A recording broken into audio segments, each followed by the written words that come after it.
Good morning student. इसके previous lecture में हम लोगों ने एसक्यूएल डेटा टाइप्स के बारे में पढ़ा था, जिसमें से मैंने आप लोगों को एसक्यूएल में यूज़ होने वाले जो हमारे डेटा टाइप्स हैं, जो हमारे डेटाबेस को क्रिएट करने में, डेटाबेस में डेटास के नेचर को डिफ़ाइन करने में हमारी मदद करते हैं, उसके बारे में बताया था। एसक्यूएल सिंटैक्स के बारे में बताया था और एसक्यूएल स्टेटमेंट हम किस तरीके से लिखते हैं ये भी मैंने आप लोगों के साथ प्रीवियस लेक्चर में डिस्कस किया था। इस लेक्चर में हम हमारे जो बाकी के बचे हुए डेटा टाइप हैं, कल हम लोगों ने देखा था कि हमारा हमारा कैरेक्टर डेटा टाइप हमें किस तरीके से अवेलेबल है। हमने देखा था कि हमारे पास जब हम कैरेक्टर डेटा टाइप यूज़ करते हैं तो हमारे पास कितने टाइप्स के कैरेक्टर डेटा टाइप्स अवेलेबल होते हैं, और मैंने आप लोगों को Oracle data type, string data type के बारे में बताया था, इसलिए क्योंकि हम जो सॉफ्टवेयर यूज़ करने वाले हैं वो है हमारा ओरेकल डाटाबेस। उसमें मैंने आप लोगों को बताया था कि हम कैरेक्टर डेटा टाइप का यूज़ जो कैरेक्टर वैल्यूज़ हैं, हमारे जो टेक्स्ट वैल्यूज़ हैं उनके लिए करते हैं, और हमारे पास सिंगल कैरेक्टर वेरिएबल भी होते हैं और मल्टीपल कैरेक्टर वैल्यूज़ भी होती हैं। तो अगर हमें सिंगल कैरेक्टर वैल्यूज़ का यूज़ करना है तो हम कैर साइज़ और एन कैर साइज़ का यूज़ करते हैं, और अगर हमें multiple variables, multiple character value अगर हमें यूज़ करनी होती हैं तो हम वेर कैर 2, जो कि हमारा वेरिएबल है कैरेक्टर टाइप का, वेरिएबल कैरेक्टर के लिए डिफ़ाइन किया गया है इसे, और इसमें साइज़ देना मस्ट होता है। इसलिए मस्ट होता है क्योंकि हम साइज़ के थ्रू ये बताते हैं कि जो हमारा वेरिएबल है उसकी लेंथ कितनी होगी। मैंने आप लोगों को कल एक एग्जांपल के थ्रू ये बताया भी था कि हम साइज़ इसलिए देते हैं ताकि हम ये बताएं कि हमारे जो कैरेक्टर की लेंथ है वो कहाँ तक होगी, और ये 400 बाइट तक का वेरकेर 2 जो है वो 400 बाइट तक की वैल्यू को जो है स्टोर करके रख सकता है। हमारा जो नेक्स्ट है वो है न्यूमेरिक डेटा टाइप। तो यहाँ पर हम देखेंगे कि हमारे पास कौन कौन से वो न्यूमेरिक वैल्यूज़ को स्टोर करने के लिए वो कौन कौन से डेटा टाइप्स अवेलेबल हैं जिनका यूज़ करके हम न्यूमेरिक डाटा क्रिएट कर सकते हैं इन डेटाबेस। तो यहाँ पर हमारे पास सबसे पहला डेटा टाइप है हमारा नंबर, और नंबर में भी देखिए यहाँ पर हमारे पास ब्रैकेट में हम दो वैल्यूज़ ले रहे हैं, एक है आपकी P और एक है आपका S। तो यहाँ पर P जो है वो आपके रेंज को बताता है, सेम वही आपका प्रिसीजन वैल्यू है जो आपके नंबर की रेंज बताएगा कि आपको कहाँ तक के नंबर की, मतलब कितने तक के नंबर ले सकते हैं, और जो S है वो उसके उन वेरिएबल्स की बाइट वैल्यूज़ को, उन वेरिएबल की एक्चुअल रेंज को बताता है। जैसे कि यहाँ पे लिखा भी है, it contain a precision P and scale S। तो P जो है वो हमारी प्रिसीजन वैल्यू है, इट मीन्स कितने नंबर आ सकते हैं उसमें। वह एक, जैसे मैंने कल कैरेक्टर डेटा टाइप जब हम डिफ़ाइन कर रहे थे तो वहाँ पे मैंने साइज़ में 10 लिखा था, तो इसका ये मतलब है कि हम कम से कम 10 कैरेक्टर ले सकते हैं। तो वैसे ही यहाँ पर P जो है वो ये बताएगा कि हम कितने नंबर तक वैल्यूज़ यहाँ रख सकते हैं, और S जो उनकी एक्चुअल बाइट रेंज है, जो उनकी मेमोरी रेंज है, मेमोरी बाइट रेंज है, उसको डिनोट करता है, उसको बताता है।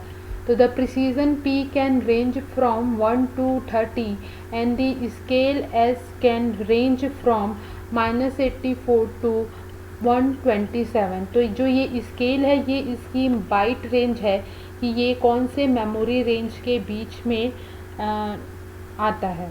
देन उसके बाद है ये नंबर है, ये नंबर है हमारा इंटीजर नंबर, होल नंबर, हमारा कंप्लीट नंबर है ना। इंटीजर नंबर हमारे जो पूर्णांक वैल्यू होती है, जो इंटीजर वैल्यूज़ होती है, कंप्लीट वैल्यूज़ होती हैं, उनके लिए हम नंबर यूज़ करेंगे। और अगर हमें डेसिमल पॉइंट वैल्यू यूज़ करना है, अगर हमें डेसिमल पॉइंट वैल्यू देना है, तब हम जो है वो फ्लोट वेरिएबल का यूज़ करेंगे। और यहाँ पर हमारा जो डेटा टाइप है वो भी हमारा क्या है, फ्लोट डेटा टाइप है। और ब्रैकेट में देखिए P जो है वो प्रिसीजन वैल्यू को बता रहा है। It is a sub-type of number data type. The precision P can range from 1 to 126। तो इसका जो रेंज है, प्रिसीजर रेंज मतलब नंबर रेंज जो है, नंबर जो देने का मतलब कितने नंबर होंगे प्रिसीजन में, तो 1 से लेके 126 तक के वैल्यूज़ हम इसमें रख सकते हैं। देन उसके बाद है आपका binary float number. It is use for the binary precision for 32 bit. जैसे कि हम जानते हैं कि हमारे पास इंस्ट्रक्शंस के भी टाइप्स होते हैं, तो अगर हमारा इंस्ट्रक्शन 32 बीट का है, 32 बाइनरी डिजिट वैल्यूज़ अगर रखता है, तो हम उसके लिए बाइनरी फ्लोट, अगर हमारा प्रिसीजन वैल्यू इस वैल्यू का है, तो हम उसके लिए बाइनरी फ्लोट डेटा टाइप का यूज़ करेंगे। It require 5 byte including the length byte. ये जो है कम से कम इसको 5 बाइट का स्पेस चाहिए उसकी लेंथ बाइट के साथ। नेक्स्ट है हमारा बाइनरी डबल।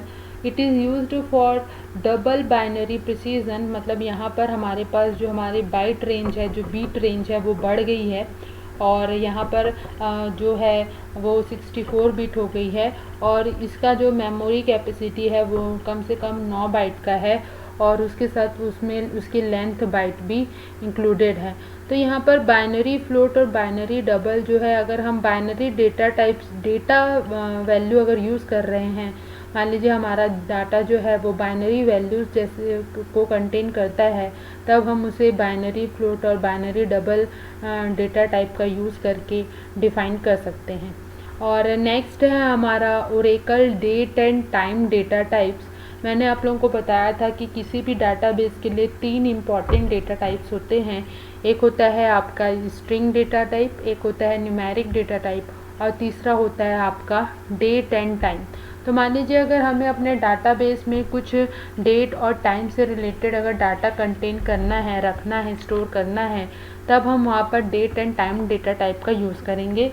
उसके लिए हमारे पास डेट के लिए हमारे पास कीवर्ड है डेटा टाइप का date.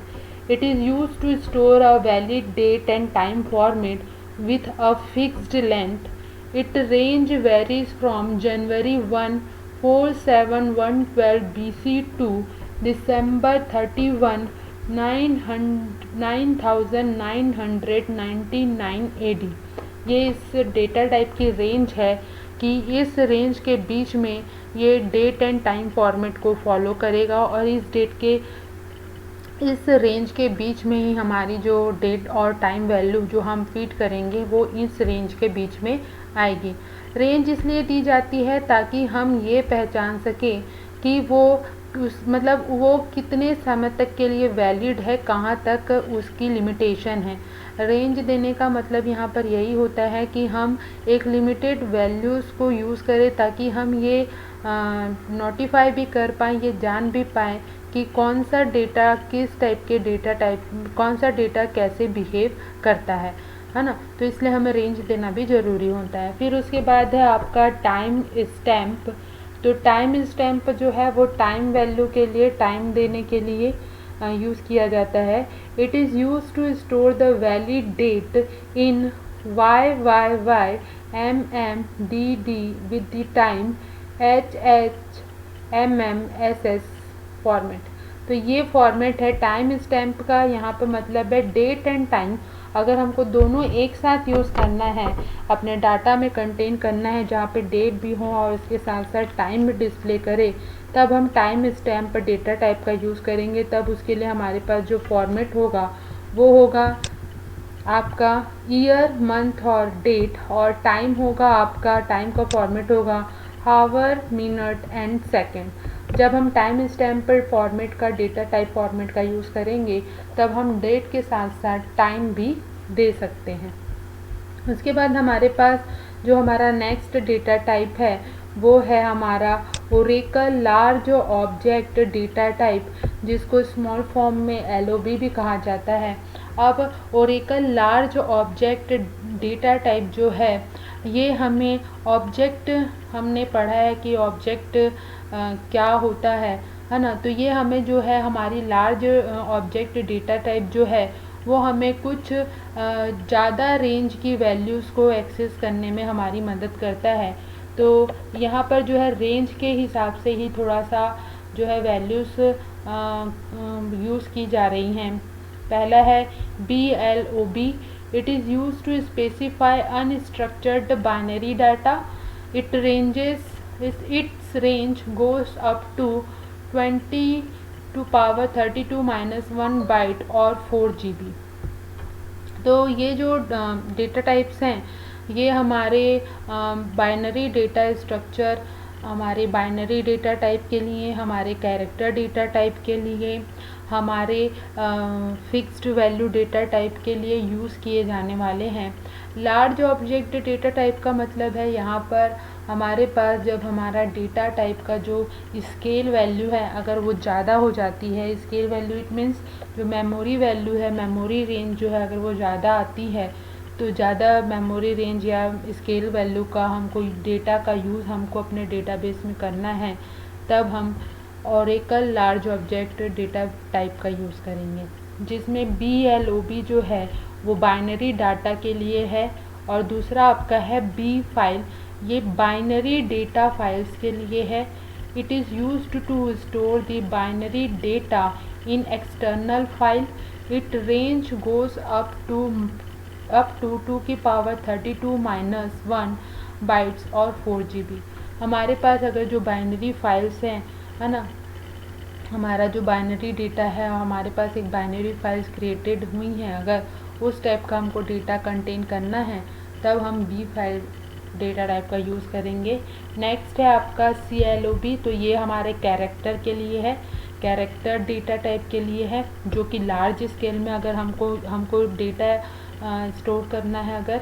It is used for single byte character data. It range goes up to 2⁻32 - 1 byte और 4 GB।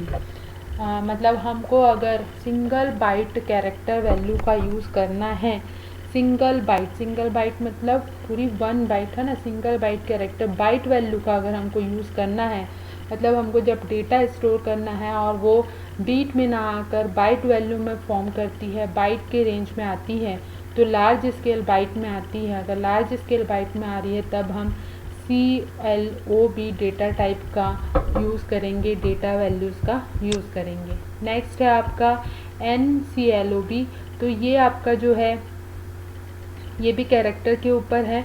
इसकी भी जो रेंज है देखिए यहाँ पे दिख रहा है 4 GB का है और ये सिंगल बाइट और फिक्स्ड लेंथ मल्टीपल बाइट या नेशनल कैरेक्टर के सेट के लिए यूज़ किया जाता है।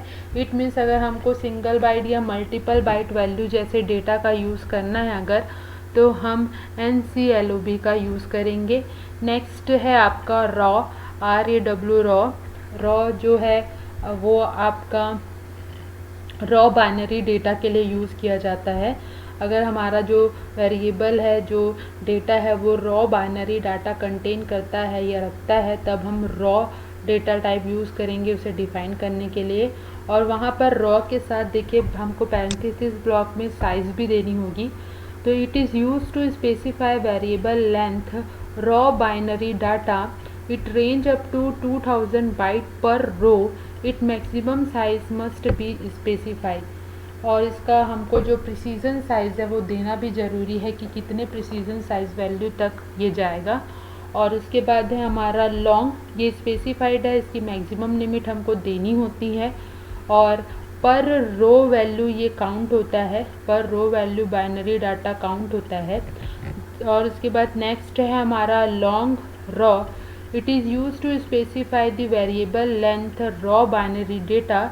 It range up to 2⁻31 - 1 bytes और 2 GB पर रो।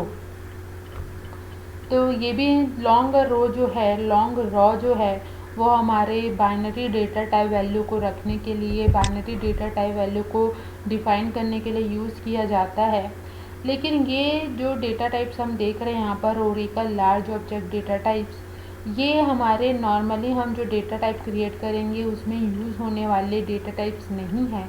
हमको जो बेसिकली डेटा टाइप्स हमको जो हम मतलब जो कॉमन पर्पस डेटा टाइप जो हम यूज़ करेंगे वो हमारे होंगे हमारे स्ट्रिंग डेटा टाइप्स, हम जो है अपने इन स्ट्रिंग डेटा टाइप्स का यूज़ करेंगे और उसके साथ साथ न्यूमेरिक डेटा टाइप्स का यूज़ करेंगे और उसके साथ साथ date and time data type का हम ज़्यादा यूज़ करेंगे, क्योंकि ये हमारे कॉमन पर्पस डेटा टाइप हैं जिनका यूज़ करके हम डाटाबेस डिज़ाइन करेंगे। तो इसके नेक्स्ट लेक्चर में मैं आप लोगों को हमारे एसक्यूएल बेस हमारे जो डाटाबेस लैंग्वेजेस हैं और जो डाटाबेस लैंग्वेजेस हैं उनके बारे में बताऊंगी और ये भी बताऊंगी कि हमारा जो एसक्यूएल कमांड है वो कौन कौन से डाटाबेस लैंग्वेजेस में वेरी करता है। मैंने आप लोगों को डाटाबेस लैंग्वेज के बारे में पहले भी बताया है, लेकिन नेक्स्ट लेक्चर में मैं आप लोगों को एक बार फिर से हमारी कितनी डाटाबेस लैंग्वेजेस होती हैं और जो हमारे एसक्यूएल कमांड हैं जिनके बारे में हम आगे पढ़ेंगे, तो हम ये देखेंगे कि हमारे जितने भी एसक्यूएल कमांड हैं वो इन सब लैंग्वेजेस में कौन कौन से लैंग्वेजेस में आते हैं, कौन कौन से लैंग्वेज की कैटेगरी को फॉलो करते हैं। तो नेक्स्ट लेक्चर में हम एसक्यूएल कमांड और डाटाबेस लैंग्वेजेस के बारे में पढ़ेंगे। आप लोग इसका स्क्रीनशॉट ले लीजिए।